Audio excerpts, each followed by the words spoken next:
Assalamualaikum warahmatullahi wabarakatuh. Nama saya Jenny Budiati dari kelas manajemen 22C dengan NPM 224111163. Di sini saya akan menjelaskan tentang pengangkutan laut dalam dunia bisnis. Pengertian dan pengaturan tentang pengangkutan laut.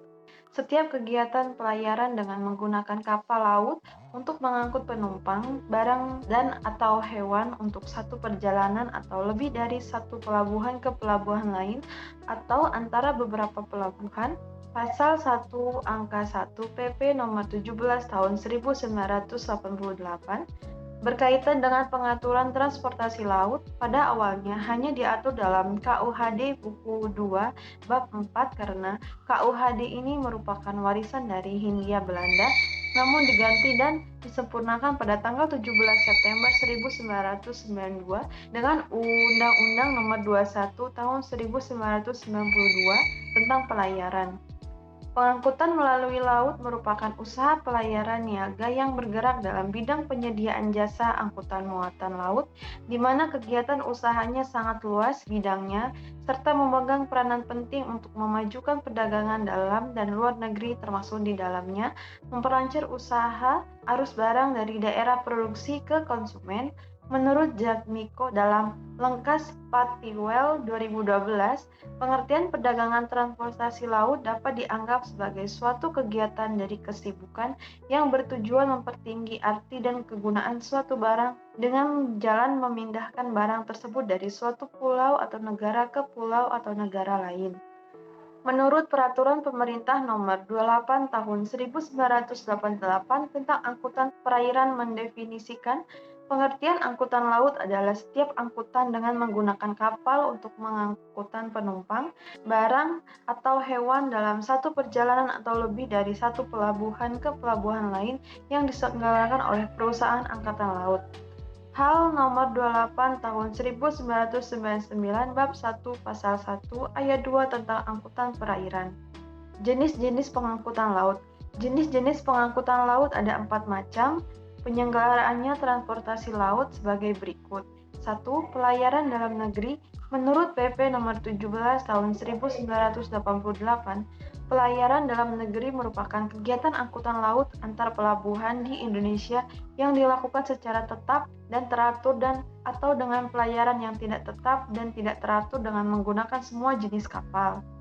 2. Pelayaran rakyat. Menurut PP Nomor 17 Tahun 1988, pelayaran rakyat merupakan kegiatan angkutan laut khusus untuk barang atau hewan antar pelabuhan di Indonesia dengan menggunakan kapal layar, motor sesuai dengan persyaratan di antaranya A. Dilakukan oleh perusahaan dalam salah satu badan usaha termasuk koperasi.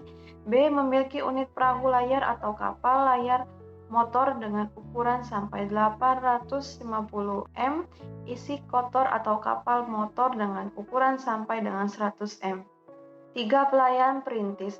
Menurut Pasal 1 Angka 8 Undang-Undang Nomor 17 Tahun 2008, yang dinamakan dengan pelayaran perintis adalah pelayanan angkutan di perairan pada trayek-trayek yang ditetapkan oleh pemerintah untuk melayani daerah atau wilayah yang belum atau tidak terlayani oleh angkutan laut karena belum memberikan manfaat komersial. 4. Pelayaran luar negeri. Pelayaran luar negeri merupakan pelayaran samudra sebagai kegiatan angkutan laut atau dari negeri yang dilakukan secara tetap dan teratur atau dengan pelayaran tidak tetap dan tidak dengan menggunakan semua jenis kapal. Pasal 9 Ayat 5 PP Nomor 17 Tahun 1988.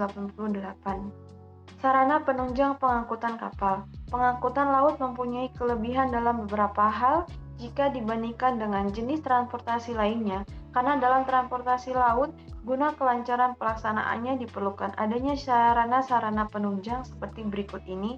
1. Kapal. Kapal merupakan faktor yang mutlak harus ada karena berfungsi sebagai alat pengangkut menurut Pasal 1 Sub 2 Undang-Undang Nomor 21 Tahun 1992 tentang pelayaran. Yang dimaksud dengan kapal adalah kendaraan udara dengan bentuk dan jenis apapun yang digerakkan dengan tenaga mekanik, tenaga angin atau penundaan, termasuk kendaraan yang berdaya dukung dinamis, kendaraan di bawah permukaan udara serta alat apung dan bangunan terapung yang tidak berpindah-pindah. 2. Pelabuhan.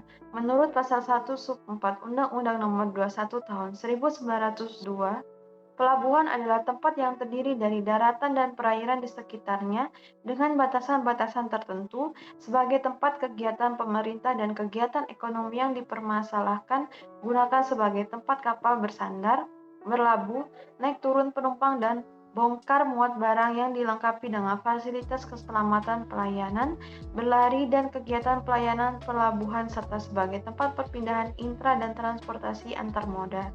Jenis-jenis pelabuhan: pelabuhan utama, pelabuhan pengumpul, dan pelabuhan pengumpan. 3. Prasarana pelayaran.